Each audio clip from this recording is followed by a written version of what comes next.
Hey MBA hopefuls, we are on air with MBA Waves, your weekly broadcast talking all things business and education. Welcome to this 122nd episode where we're talking with UVA Darden School of Business. We're going to learn things you need to know about Darden, get students' perspectives, and of course, precious admissions tips.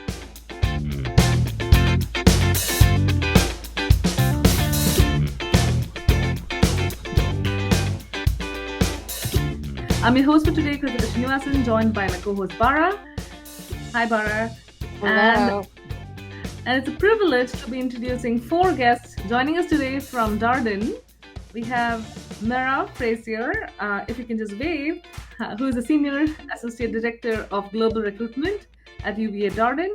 We have Joey Howard, MBA candidate at the University of Virginia Darden School of Business. We have Ines de Estrada, MBA candidate at the University of Virginia Darden School of Business and a Forte Fellow and an Impact Fellow. We have Alyssa, who is an MBA and MBP candidate at the UVA Darden School of Business, and Frank Patton School of Leadership and Public Policy, and also a Forte Fellow. A very big welcome to you all. Thanks so much for joining us today. So, kicking it off with Merav here, what's new and exciting at UVA Darden? Yeah, so a lot of things new and exciting at Darden. Most recently, we received another very generous donation from an alum, which brings his gift total to over $100 million. And this will be not only for our botanical gardens that have already been laid out, but also for AI initiatives and potentially a residential college as well, some housing units. So really exciting front. We also have additional cases constantly being brought out and new changes to the curriculum, making sure that our students are getting a global perspective. What changes have you all seen in the curriculum or at Darden in your time here?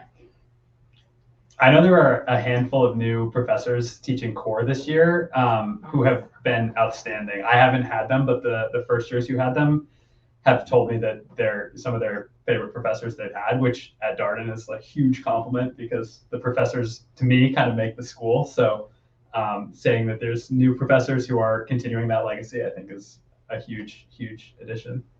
I think also a lot of second years are in some electives that are newly brought by professors. And so having these new cases very much up to speed, up to date to whatever's happening right now in the business world is impressive to see. It sounds great. I mean, I think Joey, you're right. Like the professors totally make the school for sure, but that money coming in, supporting all of you, also makes things a lot easier for everyone. I'm curious if you could talk about, when you think about Darden, you really think about the case method and first coffee in the cupola in Saunders Hall. Those are the things that come to mind. So what are some of the standout unique features of the Darden MBA itself? So one of you can take this away and let us know. I can start. So I think you mentioned the case method, and I think the essence of that is that you're in class and you don't have one professor kind of telling you how to think or what to say, but you have 69, 70 other students who you're learning from different industries, different sectors, different countries. And so it's not just learning from the great faculty that we have, and they're amazing and they're always willing to open their doors and give time to you, but also all of your classmates who have such various experiences and backgrounds and can really enrich what you can take out of this MBA program. I think the case method also helps you get yourself in the mindset of having to think about a problem and trying to find solutions. You talk it through, you think as if you're the CEO, as if you're that general manager that is having an issue. Can we get ahead of it? How can we make it better? What are some of the potential risks we're considering? And so that thought process becomes something so natural in the classroom that every student sort of goes through as we prep and as we're sitting in class. What about first coffee? What's that about? Darden sets up a lot of opportunities like first coffee for students to really develop those networking skills. That's something that's really important as they're going through their MBA process and recruiting experience. So first coffee is one of those traditions where it not only creates community, which is something that we also value here at Darden, but allows them a chance to connect with their peers, with upperclassmen, with faculty, with staff, and develop those networking and relationship building skills. Right, the soft skills that are really important.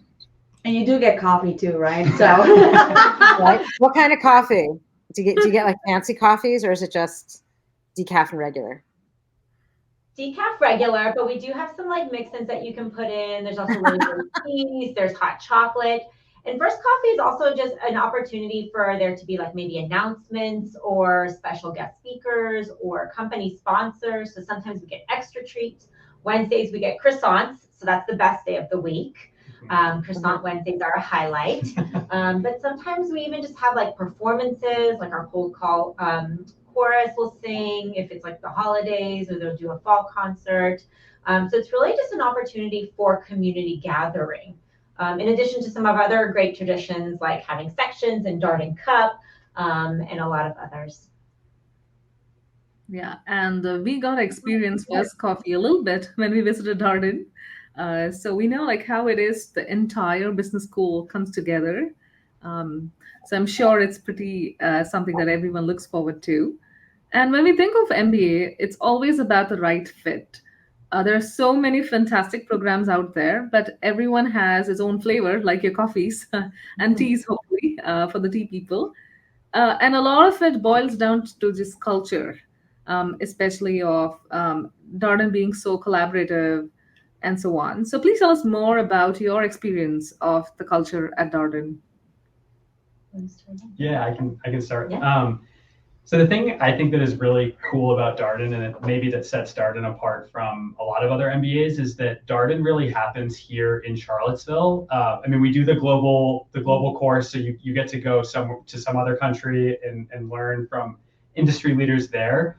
But other than that, I mean, people don't want to go away for the weekend, even like to go to a wedding, because they would rather spend time here with their classmates. And like, you don't want to miss out on the education part of Darden, but also just the social side is really fun. And so to me, like, Darden is a place where you come to Charlottesville and you never want to leave. And I think, we're not in a big city, so if you're looking to for some very lavish dinners, and I mean, we have great food in Charlottesville, but not like maybe necessarily some other cities. There's debate about this. But I think that the really cool thing about Darden is that the students really come here to learn from their peers and learn from their classmates, and then build friendships and relationships. And I think for me as an international student, that was so important in terms of thinking, okay, I want to go somewhere that I can connect with the people around me, and that people will want to connect, will want to stay for the weekend and not go to the wedding. Like, so it's those things that just make a difference, because you actually get to spend time with your peers. We also have a bunch of events happening all the time, which include my personal favorite, which is Darden Cup. And that sometimes happens in the weekends. And so moving away or going for a weekend somewhere else does mean that you miss some things that make you more connected to the community around you. And so it just incentivizes everyone to just stay around, to connect, to make these even just social gatherings at a winery around here. It's just so many different things that can happen throughout the weekend that just make this a very much like community that's gathering and collaborating all the time. Right. You mentioned, did someone want to say something more about? I totally echo that. And just to confirm, it's not lip service. Every time someone offers something out of town, or there's like a trip that we have to plan, I always check my calendar to see if I would be missing some huge Darden event. So it's totally true. And I think to both Ines and Joey's points, the people who want to come to Darden opt into that community and opt into that kind of academic rigor that is built, and like the foundation is learning from each other, both in and out of the classroom. So it's that mindset that I think we all share, and we bring our different flavors to it. But the fact that we've all kind of chosen that is what I think makes Darden really special. Feels like that falls parallel with just being in this really charming town of Charlottesville, right? You've got, like, when I think about Northern California, I'm near San Francisco, which is great. But when I go to some of the smaller towns, like there's a different feel among, you go into a restaurant, there's a different feel between the people that work there and the people who are going. I'm the outsider, but when you're in the inside of these smaller towns and smaller college towns, I mean, Charlottesville is, I don't know how big it is offhand, but it's not tiny. It's small, but right? But it's not. And so you really get to be part of the culture, and that first coffee and all these things you're talking about wind up getting, I would imagine, just really blended with that feel. So Inez, you're getting a real taste of Americana here, right? Is there anything that surprised any of you? Maybe Inez, you, because you are not from, where are you from? I'm from Argentina, from South America. Right. So asking you, like, is there any surprise? And then for the other folks that are here, was there any surprise about being in a town like Charlottesville? I think for me, when people say college town, I'm imagining something very small with, if you want, limited amount of things around. And I was very impressed that you have everything in Charlottesville and that like you don't lack for anything. And I think I just imagined in my mind, don't ask me why, like just the breeze going by and not many people walking around. Thank you. And suddenly you're in this like vibrant, filled with things going on all the time, filled with a lot of a young population because it's a college town, as well as sports events every weekend. And then add to that, you've got a huge food scene. Then you have a lot of artists and like entertaining happening in the weekend. And so suddenly you're somewhere that has everything you need, but also gets you connected to the students that are living this experience with you. You get to go to football games and suddenly like you see that whole Charlottesville has stopped just for that football game. And then you go to the supermarket and people smile at you and ask you, how's your day going? And there's this also, like, call it small town aspect to it that just makes you feel so welcomed. And it's been surprising to see in a very happy way.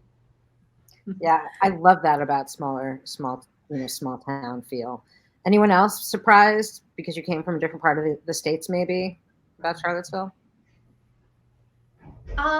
I also went to UVA for undergrad, so it's been an interesting experience coming back more of an adult. I think I'm surprised at just how much there is still yet to discover, even after having gone here for 4 years. I think being in a different stage of life, different income level now. So just like being able to still experience new things with my classmates who are experiencing Charlottesville at the same time for the first time. Yeah. Oh, sorry. Go ahead, Joey. Go ahead. I grew up in New Hampshire, which is much, in my mind, smaller than even Charlottesville. So for me, I mean, I lived in Boston. I've lived in big cities, so it's not like I came out of like a tiny village and came to the big city of Charlottesville. But yeah, but for me, I really wanted to be in a place that had a lot of nature and was like very beautiful because I wanted to go, similar to where I grew up in New Hampshire. And I will say, I think Charlottesville is prettier than my hometown, which is like the highest praise I could give to this place. And I'm looking outside and we're seeing like beautiful fall foliage still, which I think in my hometown there was snow today. So that's another big perk of being in Charlottesville. Yeah, we do get all 4 seasons, and yes, to the truest form, like cold winter. But you don't get snowstorms like Krithika and I did in Ann Arbor. No. You have a little bit of a respite from that sort of the snowmageddon, which is pretty intense. Is there? I'm throwing a little curveball here. Is there a food item that everyone? It's like you go to Charlottesville and then you get the thing. Is there a thing like that there? What is it? Well, one of them is Bodo's. You have to get a Bodo's bagel. I think it rivals any New York bagel in town. Yes. Yes. So Bodo's bagels are a must in Charlottesville. Where else did you go? Apple cider donuts. Yes. Yeah. Carter's Mountain apple cider donuts. That's another great one. Mine isn't as like cliche as the other 2 that we've listed. Like those are like, you come to Charlottesville, this is what you get. There's a pastry shop called Mary Bet, and they're almond croissants. I've never had an almond croissant anywhere before, so I don't know how it compares to others, but it's the best food I think I've had in Charlottesville. And do you get those on those Wednesdays when you have the Those aren't the typical Wednesday croissants, but there was one of the offices in administration had a handful yesterday, and I had one. So yes, they are here at Darden frequently. Sharing is caring, right? Yeah. So you made a very good case for people coming to Darden. So Mera, I'm looking at you, and what is the admissions process like at Darden, given that it's completely case study based? Who are you specifically looking for? Yeah. So we're still going to evaluate candidates holistically, looking at their academic profile, their professional and personal experiences, and personal qualities and characteristics. Because we teach in the case method, we're really looking for students who are, yes, smart, right? They can handle the academic rigors, but really students who are intellectually curious. They're going to want to dig into those cases. They're going to want to learn how to answer those questions and really collaborate with their classmates to come up with potential solutions. We also really need to find students who are open-minded and globally minded, right? Like you're going to be interacting with peers from all over the world, and you're going to be learning from them. And we really want students who are not only going to want to share their own experiences and talk in class, but be able to and excited about sitting back and listening, right? It's such an important process at Darden to sit back and listen and to learn from your peers. So as we evaluate candidates, we're going to be looking for those students who also are just going to sit back and listen and want to learn and grow by listening to their peers. Yeah, that makes a lot of sense. And I would imagine that all of the networking and the informal gathering really supports the type of interpersonal skills that you develop and develop better when it is informal, but it's still growthful, right? Now, my realm is test prep, right? I've been dealing with tests for decades. I can't believe I can say that, but I can. And I know that Darden was one of the first top business schools to accept a bouquet of tests, meaning the GMAT. I imagine you're doing the GMAT Focus, the GRE, the EA, and the MCAT and the LSAT even, which was super surprising. I think I learned that this summer when we saw each other, Merav. Now, you still offer a test waiver. So with changes with all these test formats, what's important for the AdCom at Darden, and what trends are you seeing in testing and the students that are coming in? Yeah, so we do accept all those exams and do offer a test waiver application process because some candidates may not need a standardized test to prove their academic abilities, especially those with a quant background, either professionally or academically or both. And so we do offer a test waiver application process. But in general, what we're seeing is that many students will apply for a test waiver if they have kind of an accounting background, finance background, data analytics background, and then ultimately also take the test because for scholarship purposes, it's helpful to have that extra data point when we evaluate merit-based scholarships and we're looking at overall academic profiles. That's one more data point that we would like to have. And so we are still seeing folks submitting some test scores. But in general, test scores are not necessarily indicative of, how a candidate will perform in our classroom. And so if a candidate has an opportunity to apply for a test waiver, we do encourage them to do so. I saw Joey shake his head when I mentioned tests. Is there something you want to share with us? I think I did that like 5 times. Yeah. So but honestly, more to prove to myself that I was going to be able to do the work when I got here than to prove to the admissions committee. And I think that having done all the prep and done the practice, I got to Darden and was like, I was able to do the math on the board in my head, which I probably would not have been able to do if I hadn't prepared for the GMAT. So this isn't advice one way or another in terms of admissions, but just for your own personal growth, I'm glad I struggled to perform in the GMAT and eventually overcame that. I think it's a really good point too, of like, even as you're taking some courses, like if you're thinking about MBA programs and then you take an online accounting course and don't do as well, maybe rethinking some strategies for approaching the MBA, or hey, like you're finding that it's really easy and exciting, then take some additional courses. The more you can do to prep yourself before coming into an MBA program, the better off you're going to be, regardless of whether you end up in a case method style program like Darden or one that's more lecture based. Yeah, I think that's really important, and I think we're seeing that. I feel like someone at Emory just wrote about they're looking at things other than grades.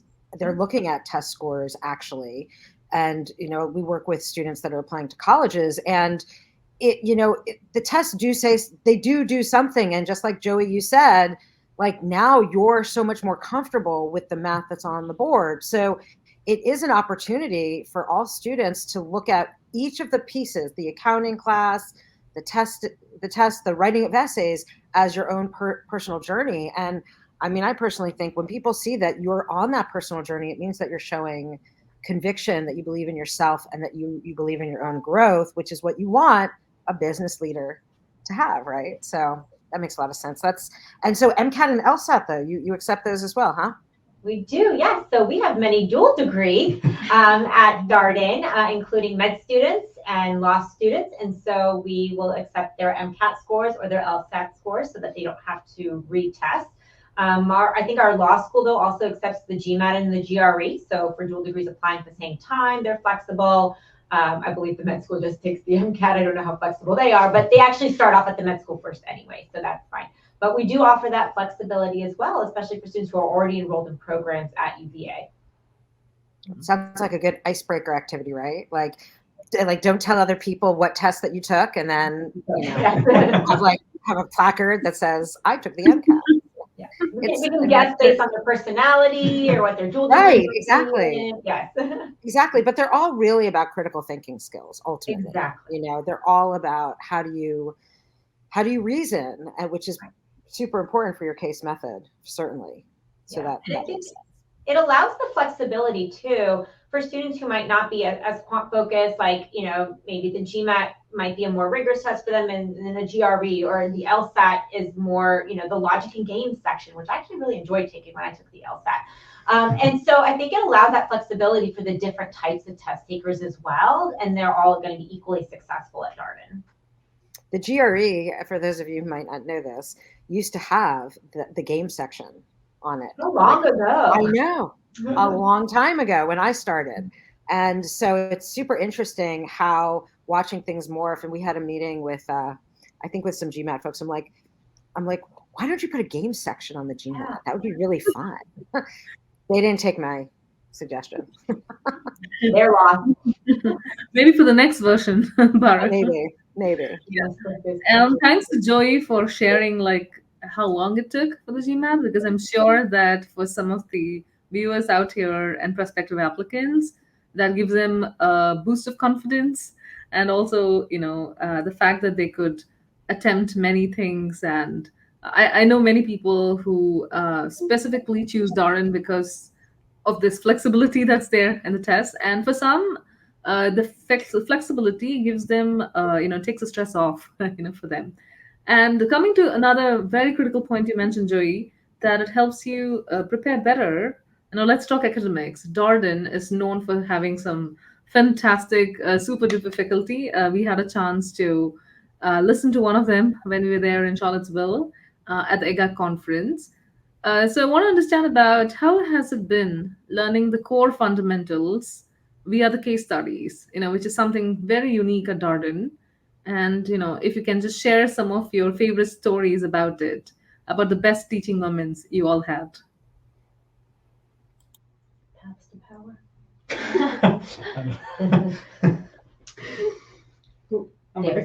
Am I starting? Yeah.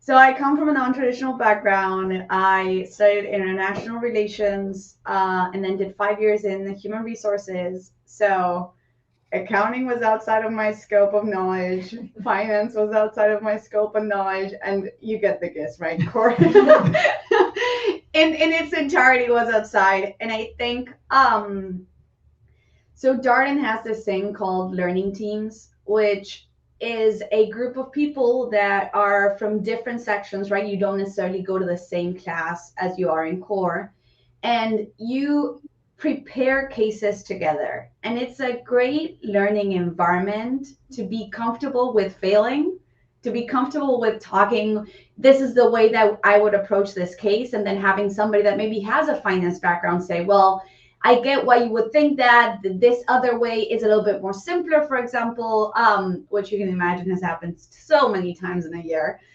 When you just think you're getting to the final round and realize there are way more simpler ways to get to that solution. And I think it's part of the learning environment that gets created here, where you get to really learn from your peers that can have different capabilities and experiences and knowledge. And so the learning teams are set up to help you along the way. And so in the case for me, that was a huge, huge space where I could feel comfortable voicing my doubts, working through when I got stuck with cases. And so when I came into the classroom, it's not as if I felt that I was fully prepared. I think a lot of times you just have to get comfortable with not having all the answers and not being fully prepared. But at least you'd walk through multiple ways to approach the problem, and you were at least ready to start talking about it in the classroom. And so I think the learning team and that dynamic for me was, if you want, one of my biggest and most important aspects of core, because it gave me a little bit of the confidence that I was lacking because of my non-traditional background, to just say, okay, it's okay if I fail. I'm going to raise my hand, make a point, and just thank God that I talked about this the day before with my learning team. And even if it's not the perfect way, like, I am learning as I go and as I walk through core here at Darden. Yeah, I think one of the hallmarks for the Darden academic experience is navigating ambiguity or incomplete information and becoming really comfortable and okay with that, because that will be what we face as business leaders when we graduate. And so an anecdote I'll share is from finance class. I also didn't have a huge quant background. I studied psychology and economics in undergrad, but spent most of my work experience in the wedding industry and then the nonprofit sector. So wasn't working a ton with hard numbers. But in finance class, I think for the first 5 weeks or so, I just felt, I'm just going to ask my questions, kind of get through it. But I think by the second to last class, where you're doing the exam from last year, and you're really trying to push yourself and see how much of this can I conquer on my own. I answered a question and I felt confident about it. And my professor, I'll give a shout out to Mark Lipson. He asked me, how confident do you feel in your answer out of 10? And I said, 7 or 8. And he was like, great. I thought you were going to say 3. But I think that just shows you the growth. I think in the first week, I probably would have said 2 or 3. But I think by that, after just 7 weeks, the confidence growth that I felt individually, having zero kind of finance background, is a huge testament to just how much learning we actually accomplish. I will just talk about the thing that I love most about the Darden classroom environment itself and the coursework, is that the professors are they're like an artist at work. They're like a music conductor, telling the drums to play now, the trumpets to play then.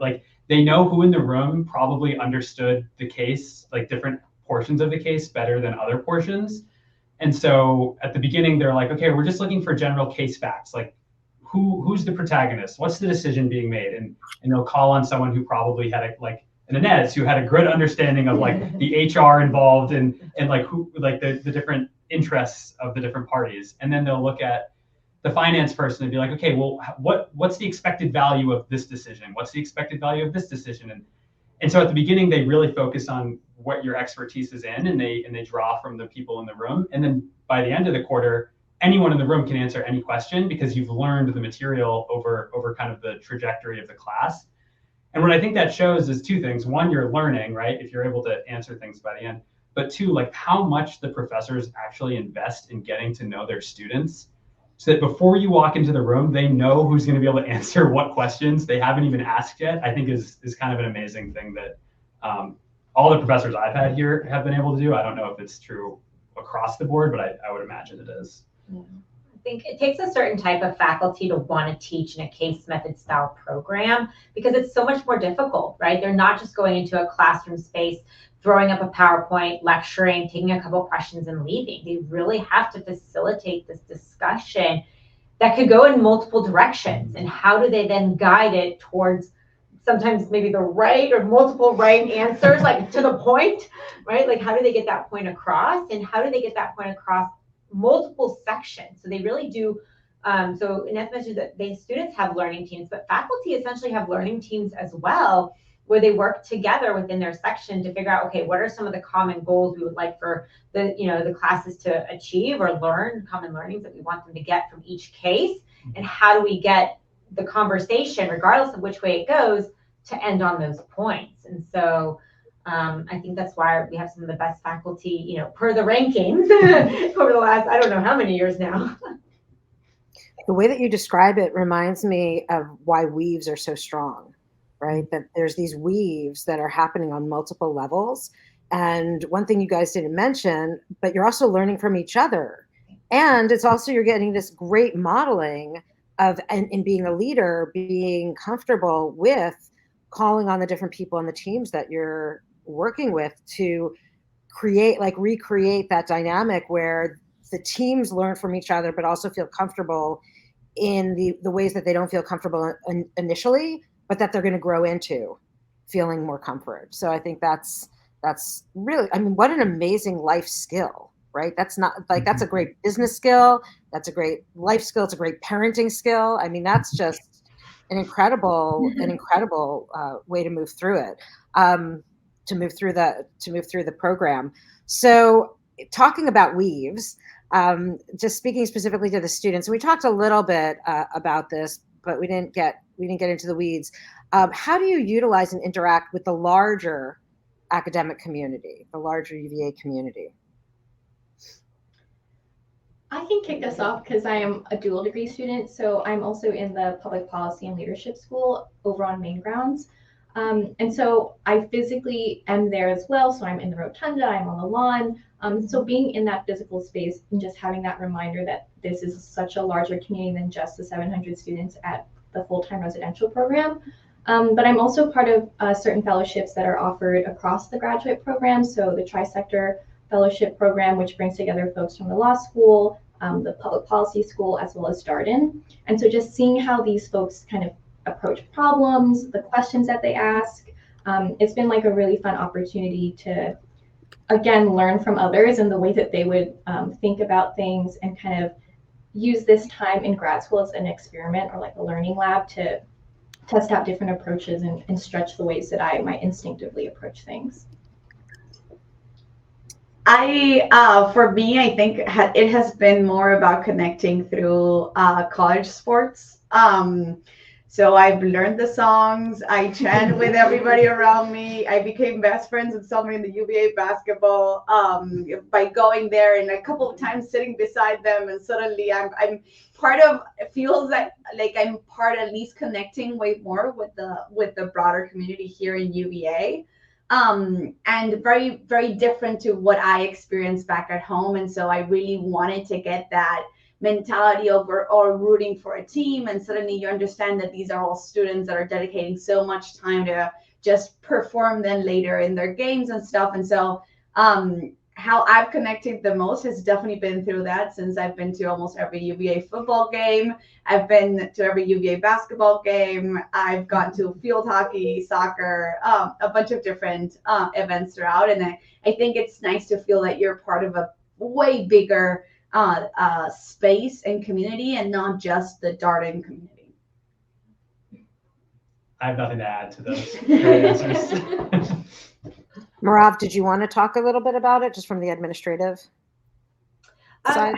Yeah, so Darden allows for students to take, I think it's up to 6 credits across in other programs as well. So if educationally they want to expand to the rest of the UVA community. We also have a lot of ways for our students to engage in the Charlottesville community through like community consulting projects and volunteering opportunities. Our students do a ton of volunteering in the Charlottesville community. And so we really do provide them access. Like we talked about this earlier, Charlottesville is a smaller area. Most of the people that live or around this area are somehow connected with UVA. So they're bound to interact with folks, whether it be in the grocery store, while they're on Main Grounds, while they're at, vineyards or restaurants or wherever they happen to be during their time, even though it's only 2 years here.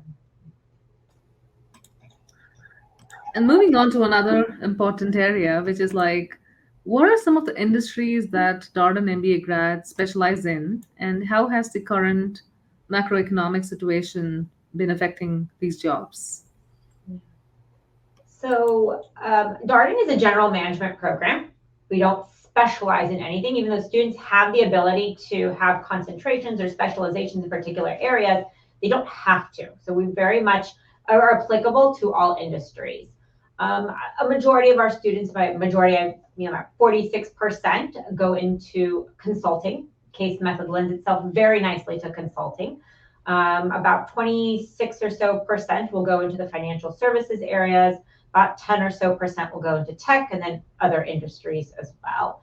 And so in terms of recruiting, we're seeing the same trends nationally as other institutions, but in the last class, we've seen still very high placement rates in companies like Amazon, Bank of America, BCG, McKinsey, JP Morgan Chase, Microsoft, et cetera, with, still, I think for the 5th year in a row now, reporting that, the highest mean average in terms of a salary, I think 167 or 168 that K. So, we're still doing really well in terms of recruiting. I think students having positive experiences recruiting for their internships. You guys can correct me if I'm wrong. And then now, going in for their full-time roles.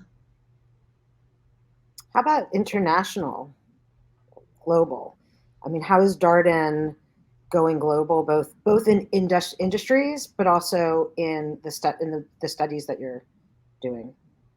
Yeah. So one of the ways that Darden goes global is with a scholarship. So all of our students are offered what's called the Batten Scholarship to have a Darden worldwide experience of some kind. They can either apply it to a global consulting project, or they can apply it to what's called a Darden worldwide course.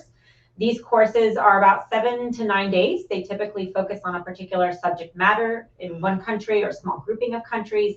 They're led by faculty, and it's usually a cohort of about 25 to 30 or so students. And it really gives them an opportunity to do a deep dive into a particular subject area and explore globally, an area that they might not have already been to. I think you all went DWCs, right? Ines, where did you go? I went to Iceland. And what did you say? Sorry. A very interesting place. And our focus was more around sustainability, thinking about how they are very much into renewable resources and how their whole energy system is tied together. We ended up going to a couple of different companies, very latest technology, thinking through how to be more sustainable, how to create circular economies, how greenhouses, how to be strategic when you don't have sun for habit, stuff like that on how to be very strategic on businesses working with the natural resources that they have and really taking advantage of those, for example. I went to Israel, and our focus was on how it's startup nation, and we had a lot of firms that we visited that were very much tech firms, and we explored AI a lot, which was really interesting to me, having, again, not a huge tech background or AI background, and just seeing the different applications and how the culture of Israel kind of really helped it foster this startup nation, the capabilities and the kind of scrappiness to make those things happen. And I went to Japan, and our course was focused kind of around this innovation side of Japan, but more like the tradition that Japan is known for. And so how they're trying to kind of bridge the gap between the traditional culture and then moving into how are they going to innovate and kind of compete on the global stage. But really, I think my course was a food tour of all the best ramen and sushi in Tokyo.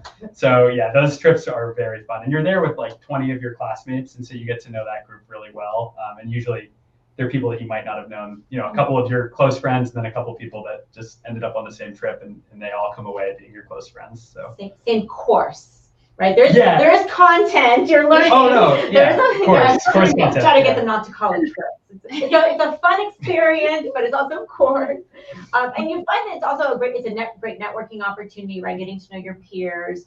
And so while it's great to do a lot of global cases in the classroom, but to have that hands-on, more experiential learning opportunity is extremely important. We find that a lot of students, I think they had mentioned this earlier, they don't want to leave Charlottesville. It's 2 years and they want to get as much time here as possible. So they may not want to do a full exchange program, even though we do offer them. Not many students take advantage of it. And we get exchange students here at Darden for a quarter or a semester. But these opportunities allow for them to do that deep dive, to get a cultural immersion. A lot of them will do actual trips beyond their DWCs. And so they'll go either a couple days before or stay a couple days after and do more country exploration. And so that's been really, really great. And then also they'll just do fun trips together abroad and all come back sick. No, and I think just to be clear, like you get to, you spend the year looking at all these cases, talking about different countries, right? You have your peers talking about experiences in different countries. And suddenly with the DWC, right, with this worldwide course, you're sitting at a company talking to people that are actually having local problems, and you're just trying to work through with them and really tackle, okay, what is the managerial decision you have to do? What is the issue that you're having? And so you sort of get that experience of going into companies that can have completely different problems that you could have imagined, or similar problems that you discussed in class. And so that trickles down together to be very experiential and getting to understand, okay, what does a company in Iceland have as issues? What are the risks? How are we mitigating them? And so it becomes a classroom in a different country, at a different company. And it's very impressive to see how the class work that you've done throughout the year trickles down into this amazing program that Darden has. It probably also brings in a lot of just diversity, right? All of a sudden you're dealing in Japan, I would imagine, mostly a Japanese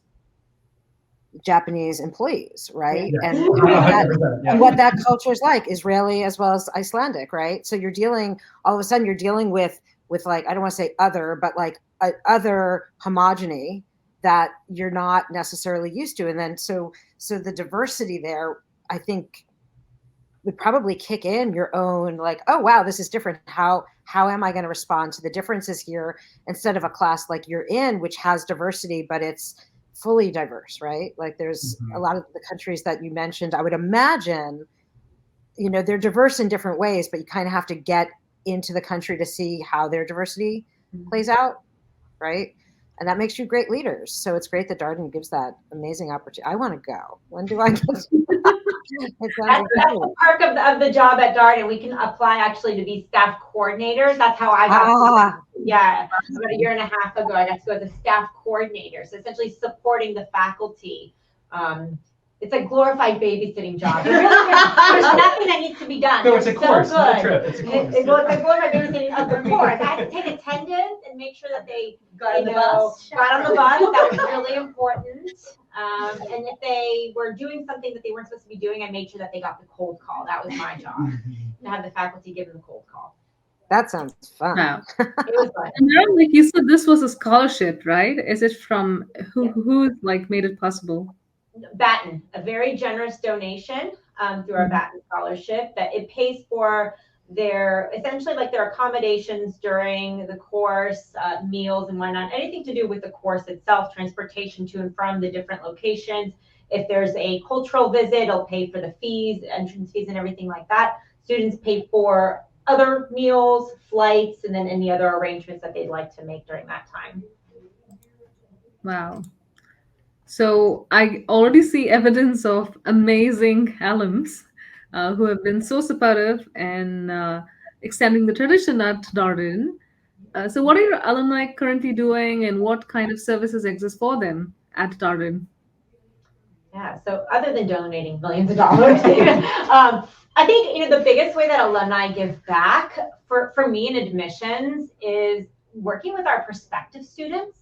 And being really accessible to prospective students, to newly admitted students, and providing that guidance as they're going through the application process, sharing their experiences, showing up when we do fairs all across the world, when we do panels, when we host different admitted student programming, alumni show up. And just a number that really surprised me when I first started at Darden. I actually had to turn like alumni away, say, no, I'm sorry, we were only allowed to have 2 people. I had 5 wanting to come to this one small event. And so that's, I think, their just generosity. And it also just speaks to the experience that they had here and how much they want to give back. They're also giving back through like career services and helping and coming back.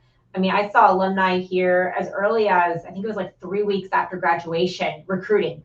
Or like, talking about, just like right after, maybe it wasn't 3 weeks, but like right after summer, coming back and recruiting for their companies. And so they are just really hungry to get back on grounds, talk to their peers, talk to their, their graduate students here, the MBA students here, and really kind of get them to come in and recruit for their companies. And so they do give back in a number of ways, making recommendations of students. I mean, I don't know how many of you all went throughout your process and talked to alumni before, during your time here at Darden, but that's how I've seen it. Another great example, both Alyssa and I were in the same class. We just came out of a class with a speaker who is an alumni, who has joined this class to help share her experience. And so you get to also connect with alumni through classes where they get to share what their experience is like and how that ties to what you're seeing in that class. And so honestly, I've seen so many alumni participate in different types of classroom experiences and just sharing what their experience is like. So very much a giving back, a trying to connect with the current students so that this is a circle that everybody's collaborating and still being part of the community, even if you're not here sitting in class. And one of the really cool things I think about being a Darden student at the University of Virginia when it comes to alumni is Darden is a very small school, so there's not that many alumni, so they really want to take care of a Darden student. But the University of Virginia is a pretty big school, and so if you go anywhere in the world and you see someone with like a UVA hat, which there probably will be someone with a UVA hat, you can talk to them about Charlottesville and like, yeah, maybe they went to the undergrad or the med school or the law school, but they all know Bodo's Bagels, right? Mm-hmm. So you can instantly build that connection with them. And so Darden is this cool place where it's like you have an amazing, really tight, protective kind of Darden alumni that want to take care of you, and then also this expansive UVA network that will be a friend in whatever corner of the globe you're in. I think it's really special. Yeah. In my previous role, I worked for undergrad admission at UVA, and when I would plan programs globally, I would have alumni from all programs show up, and I think actually Darden showed up the most. When I was in China, I had a Darden alum. When I was in Hong Kong, I had a Darden alum. India, Darden alum. Even for undergraduate programs. So they really are just excited to share their UVA experience with prospects and admitted students. Yeah, and when it's this cool, I think you're making the rest of us jealous. But yeah, that brings us to the end of today's episode.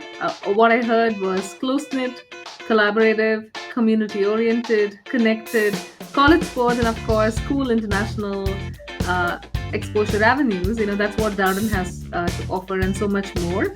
A big thanks to Ines, Alyssa, Joey, and Merav today for sharing the insights. And please don't forget to click the like button if you enjoyed today's episode, and be sure to subscribe for tons of free tips and to get up and close and personal with some of the top ranked business school programs. And see you same place next week. Take care.